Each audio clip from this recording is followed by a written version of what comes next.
Selamat pagi anak-anak kelas 6.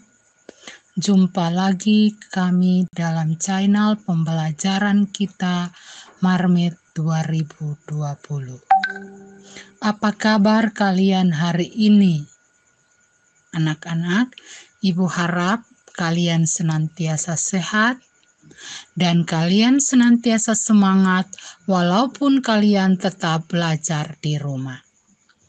Adapun pembelajaran kita di pagi hari ini, tema 3, tokoh dan penemuannya. Subtema 1, penemu yang mengubah dunia. Pembelajaran yang kelima dan keenam. Adapun tujuan pembelajaran kita sebagai berikut. 1. Setelah mencari informasi, siswa mampu mengidentifikasi perubahan sosial budaya dalam kehidupan masyarakat setelah ditemukan bola lampu dengan benar. 2. Setelah berlatih, siswa mampu menyajikan solmisasi lagu Mariam Tomong sesuai dengan interval nada yang tepat. Yang ketiga, membaca teks tentang penemuan listrik, siswa mampu menyebutkan informasi penting dari teks eksplanasi ilmiah dengan mandiri. Yang keempat, dengan berdiskusi, siswa mampu mengidentifikasi contoh manfaat hak dalam kehidupan sehari-hari dengan tepat. Nah, anak-anak sekalian, masih ingatkah kamu tentang Thomas Alva Edison? Ia menemukan bola lampu pijar. Apakah dampak penemuannya bagi kehidupan kita sehari-hari? Nah, dengan ditemukannya bola lampu, banyak perubahan yang terjadi pada kehidupan masyarakat. Dulu, malam hari terlihat gelap karena tidak ada lampu yang menyinari. Sekarang menjadi lebih terang dan kita dapat melakukan berbagai kegiatan di malam hari. Nah, anak-anak sekalian, manfaat lampu dalam kehidupan sehari-hari. 1. Sebagai lampu penerangan rumah dan kendaraan. 2. Sebagai penghangat pada alat penetas telur. Yang ketiga, sebagai lampu pengatur lalu lintas. Yang keempat, sebagai tanda bahaya. Yang kelima, sebagai penghias.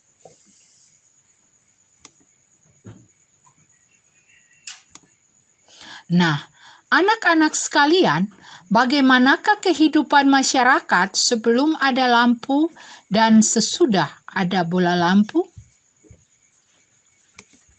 Nah, di sini Ibu akan menerangkan sebelum adanya lampu dan sesudah adanya lampu. Kita lihat sebelum adanya lampu itu malam hari cenderung gelap. Yang berikut kita lihat pada masa sebelum adanya lampu, orang mengandalkan lampu minyak untuk penerangan. Yang berikut, aktivitas cenderung dilakukan dari pagi hingga sore hari. Dan kegiatan belajar biasa dilakukan di siang hari. Nah, anak-anak, sesudah adanya lampu, malam hari terasa terang. Kemudian, menggunakan lampu untuk penerangan. Yang ketiga, aktivitas dilakukan kapan saja. Yang keempat, kegiatan belajar dilakukan kapan saja. Nah, mari kita sama-sama membaca bacaan tentang terang yang membawa kemudahan. Kehidupan masyarakat dunia berubah dengan ditemukannya bola lampu pijar. Dahulu, sebagian besar kegiatan terpaksa terhenti setelah matahari terbenam. Penerangan di malam hari memang mungkin dilakukan dengan cahaya api atau sejenis lampu tempel berbahan bakar minyak. Namun, demikian jenis penerangan ini tidak praktis. Dalam penggunaannya, penemuan bola lampu pijar memberikan kemudahan bagi masyarakat dunia untuk memperluas cakupan kegiatannya. Dulu, minimnya penerangan di jalan membuat kegiatan harus berakhir demi kenyamanan dan keselamatan pengguna jalan. Kini, di kota-kota besar khususnya, kegiatan di jalan raya terus berlangsung sepanjang hari. Pengiriman barang ke berbagai kota dapat dilakukan sepanjang hari. Toko-toko buka hingga larut malam, sehingga para pekerja masih dapat berbelanja aneka kebutuhan setelah pulang bekerja. Anak-anak dimungkinkan dapat belajar dan mengerjakan tugas dengan maksimal di malam hari. Tak ada alasan bahwa gelap menghalangi keinginan membaca buku sebelum beristirahat demi menambah wawasan. Ketika berbagai kemudahan telah tersedia di depan mata, tidak ada alasan bagi manusia untuk menunda menyelesaikan pekerjaannya. Tak ada alasan bagi manusia untuk berhenti mengembangkan diri. Nah, anak-anak sekalian, bagaimana perkembangan dari penerangan di dunia? Kita lihat bahwa dahulu penerangan hanya bersumber dari cahaya api berupa lampu minyak, namun saat ini penerangan di dunia sudah berkembang sejak lampu pijar ditemukan. Hal ini membuat kegiatan masyarakat bisa dilakukan di mana-mana. Apa saja dampak adanya bola lampu bagi kehidupan masyarakat?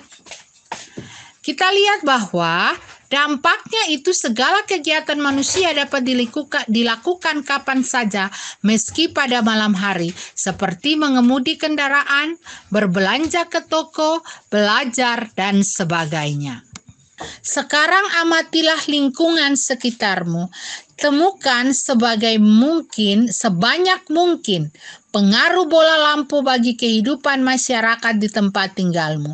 Kamu dapat mencari informasi dari berbagai sumber, misalnya wawancara kepada guru dan orang tuamu, kemudian juga mencari informasi dari berbagai sumber.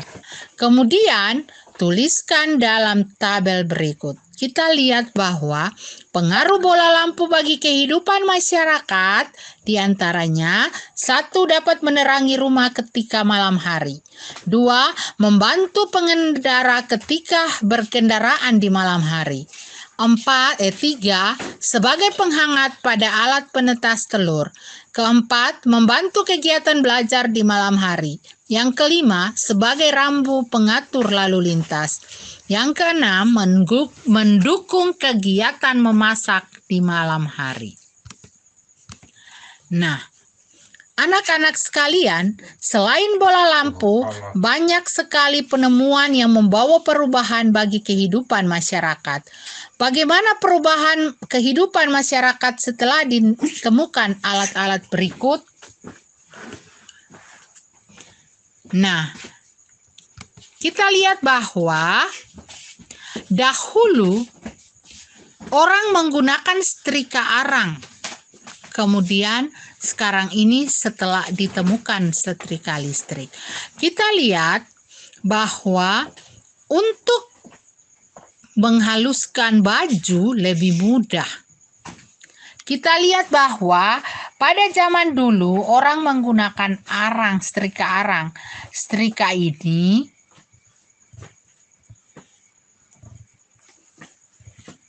dibuka kemudian diisi arang. Arang yang berasal dari kayu atau dari tempurung. Kita lihat yang kedua itu tidak perlu menyiapkan arang. Kalau setrika listrik tidak perlu lagi menyiapkan arang. Kita lihat dapat bekerja lebih lama tanpa menambahkan arang. Kalau setrika listrik, kalau setrika arang, setelah arangnya itu mati, berarti kita harus menambahkan arang lagi. Tetapi kalau setrika listrik kita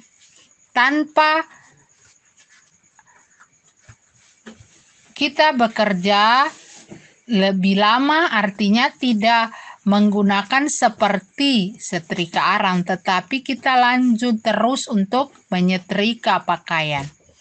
Kemudian tidak khawatir arang mengenai baju. Kalau pada setrika arang biasanya itu kalau kita tidak hati-hati, baju kita akan hitam, apalagi kita menyetrika baju putih, baju seragam kalian misalnya. Atau ketika kita juga tidak berhati-hati, bisa saja arang itu bisa kena pada baju, akhirnya bajunya itu dapat terbakar. Yang berikut, gambar yang kedua adalah kompor minyak tanah, kemudian dengan kompor gas atau kompor listrik. Nah, kita lihat kegiatan memasak menjadi lebih mudah. Artinya, kita lebih cepat masak dengan kompor gas daripada kompor minyak tanah. Yang berikut tidak menimbulkan asap yang berlebihan. Beda, kompor minyak tanah menghasilkan asap, sedangkan kompor gas tidak menghasilkan asap.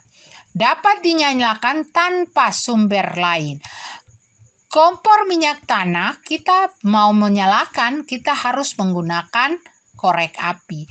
Tetapi kompor listrik atau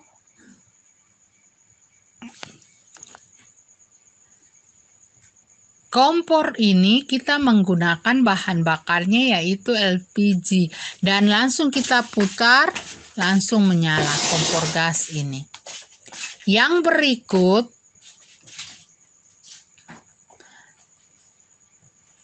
mesin ketik ke komputer. Kegiatan mengetik lebih mudah. Hasil tulisan dapat disimpan dalam bentuk file. Kalau untuk komputer, kita dapat menyimpan hasilnya dalam bentuk file.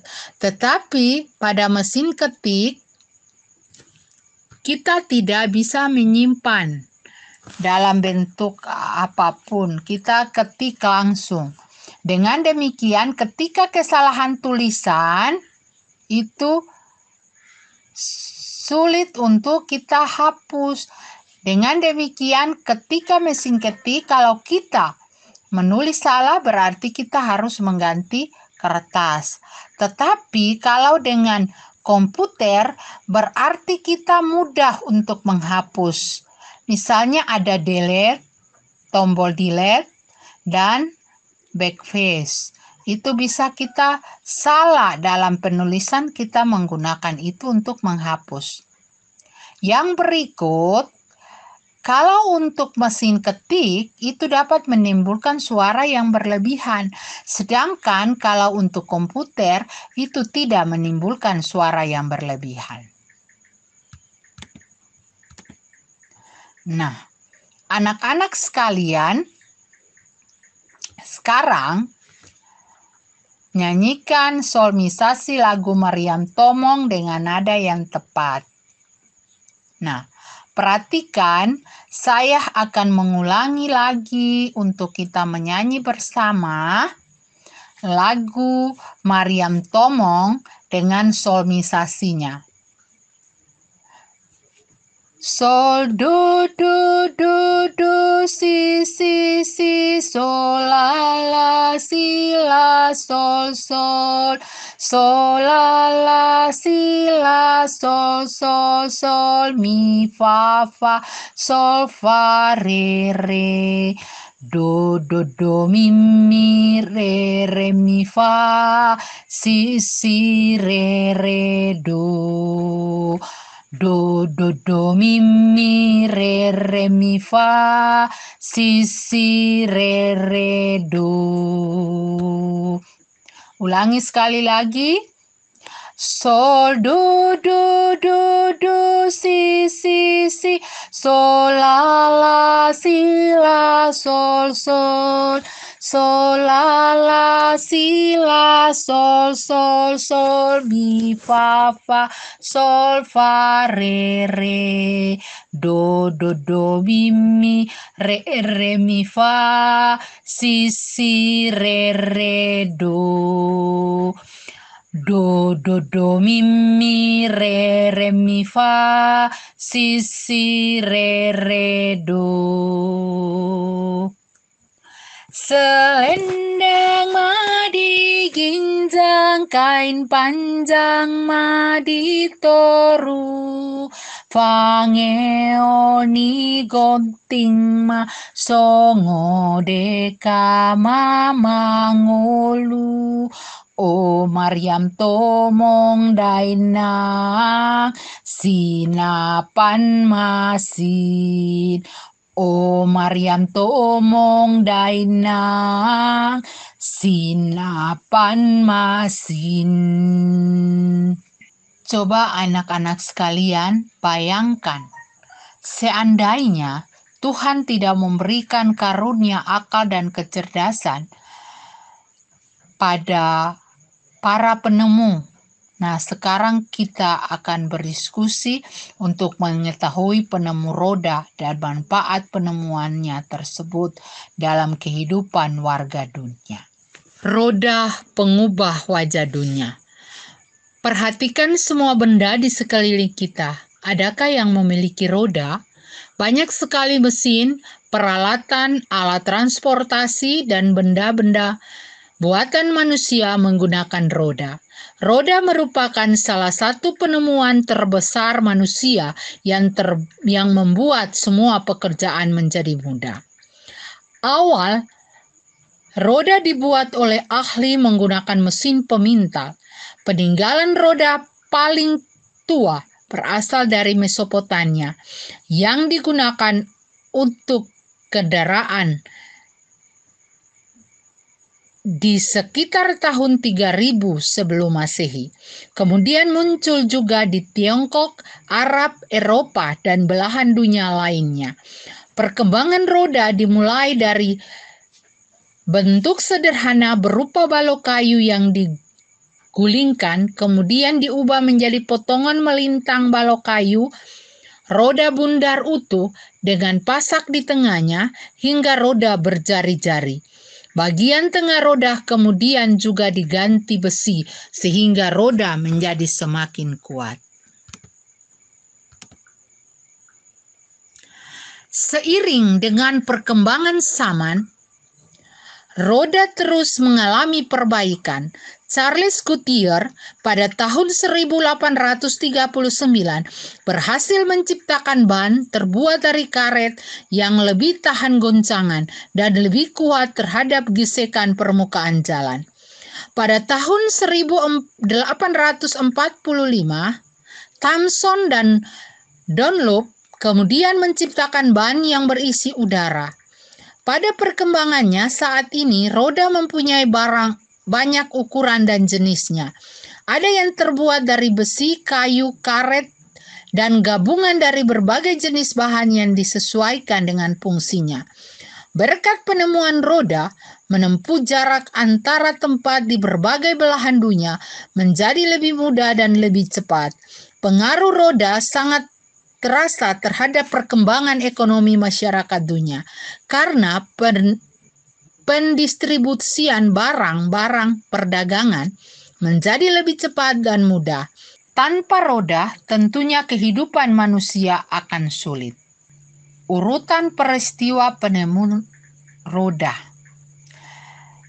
Sebelum tahun 3000 Masehi, orang menemukan gelondongan kayu yang diguling untuk memindahkan barang yang berat. Kemudian pada tahun 3000 Masehi, dari gelondongan kayu dia mulai berkembang menjadi roda untuk pemintal kain. Kemudian dia berkembang terus hingga tahun 1500 sebelum Masehi, itu roda dengan sumbu asnya. Sesudah Masehi, kita lihat roda kayu yang berjeruji. Kemudian pada tahun 1839, maka ditemukan ban karet yang berisi udara. Apakah teks tersebut termasuk jenis teks eksplanasi ilmiah? Berikan alasan. Baca kembali teks tersebut dengan teliti, tuliskanlah informasi penting dari setiap paragraf pada diagram berikut. Nah, di sini saya sudah mencoba untuk menuliskan informasi penting yang terdapat dalam bacaan tersebut. Pada paragraf pertama atau disebut topik masalah, itu roda merupakan salah satu penemuan terbesar manusia yang mempermudah semua pekerjaan. Paragraf yang kedua atau deretan penjelasan itu adalah awalnya roda dibuat menggunakan mesin pemintal kain. Kemudian peninggalan roda tertua berasal dari Mesopotamia. Yang ketiga, perkembangan roda dimulai dari balok kayu yang digulingkan, kemudian berkembang menjadi potongan melintang balok kayu, roda bundar utuh. Yang berikut paragraf ketiga juga termasuk deretan penjelas.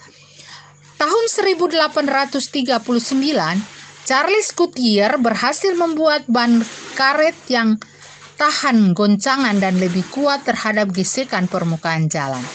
Tahun 1845, Thomson dan Dunlop menciptakan ban yang berisi udara yang berkembang hingga saat ini dengan berbagai ukuran, jenis, dan bahan sesuai dengan fungsinya. Paragraf keempat, kesimpulan dan pesan dari penulis. Penemuan roda membuat kehidupan manusia menjadi lebih mudah dan cepat, seperti distribusi barang-barang perdagangan ke berbagai tempat yang mampu meningkatkan ekonomi masyarakat dunia. Hak dan kewajiban. Hak adalah sesuatu yang mutlak menjadi milik kita dan penggunaannya tergantung kepada kita sendiri. Namun, hak kita juga dibatasi oleh hak orang lain. Artinya, kita mendapatkan hak dengan tidak mengganggu hak orang lain. Contoh, kita berhak untuk mendengar lagu atau musik dari radio di rumah, namun kita tidak boleh menyetelnya dengan volume yang sangat keras. Karena tidak begitu, kita telah mengganggu tetangga yang juga memiliki hak untuk hidup di lingkungan yang nyaman. Contoh hak seorang anak, yaitu satu, hak untuk mendapat kasih sayang, perlindungan, dan perawatan dari orang tua. Yang kedua, hak untuk belajar dan mendapat pendidikan. Yang ketiga, hak untuk mendapat perlakuan yang layak. Yang keempat, hak anak tersebut sekaligus dan menjadi kewajiban orang tua terhadap anak-anaknya. Contoh kewajiban dari seorang anak. Kewajiban untuk patuh pada orang tua, kewajiban untuk belajar dan mengerjakan tugas-tugas sekolah, kewajiban untuk bersikap sopan santun kepada orang tua, kewajiban anak tersebut sekaligus juga menjadi hak anak. Menjalani kewajiban artinya kita telah bertanggung jawab. Contoh dari hak adalah: 1. Setiap warga negara bebas untuk memilih, memeluk, dan menjalankan agama dan kepercayaan masing-masing yang dipercayai. 2. Setiap warga negara berhak mendapat perlindungan hukum. Yang ketiga, setiap warga negara berhak memperoleh pendidikan dan pengajaran. Yang keempat, setiap warga negara berhak atas pekerjaan dan penghidupan yang layak. Yang kelima, setiap warga negara memiliki kedudukan yang sama di mata hukum dan di dalam pemerintah. Kewajiban adalah sesuatu yang harus dilakukan dengan penuh rasa tanggung jawab. Contoh dari kewajiban, setiap warga negara yang baik, kita wajib membina dan melaksanakan hak dan kewajiban kita dengan tertib. Hak dan kewajiban warga negara diatur dalam Undang-Undang Dasar 1945 yang meliputi sebagai siswa yang baik kita wajib melaksanakan tata tertib di sekolah, membayar SPP, dan melakukan tugas-tugas yang diberikan guru dengan sebaik-baiknya. Nah, anak-anakku sekalian, demikianlah pembelajaran kita di pagi ini. Ibu harap kalian dapat menyimak apa yang disampaikan, kemudian kalian akan menyelesaikan tugas-tugas yang diberikan. Untuk muatan IPS, kalian memperhatikan gambar yang ada, kemudian kalian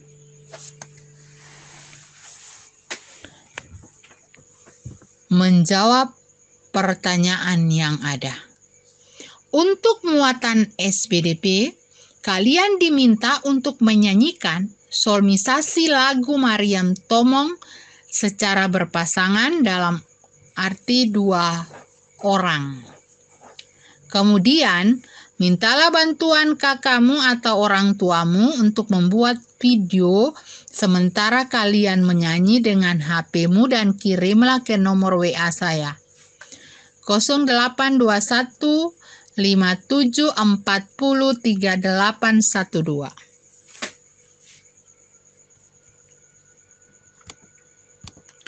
Untuk muatan PPKN, kalian akan menjawab 2 pertanyaan yang ada. Nah, anak-anak, sampai di sini pertemuan kita. Ibu harap kalian senantiasa semangat untuk belajar, tetap menjaga protokol kesehatan untuk senantiasa menjaga jarak, menggunakan masker, dan cucilah tangan sebelum dan sesudah melakukan aktivitas. Sampai jumpa. Shalom.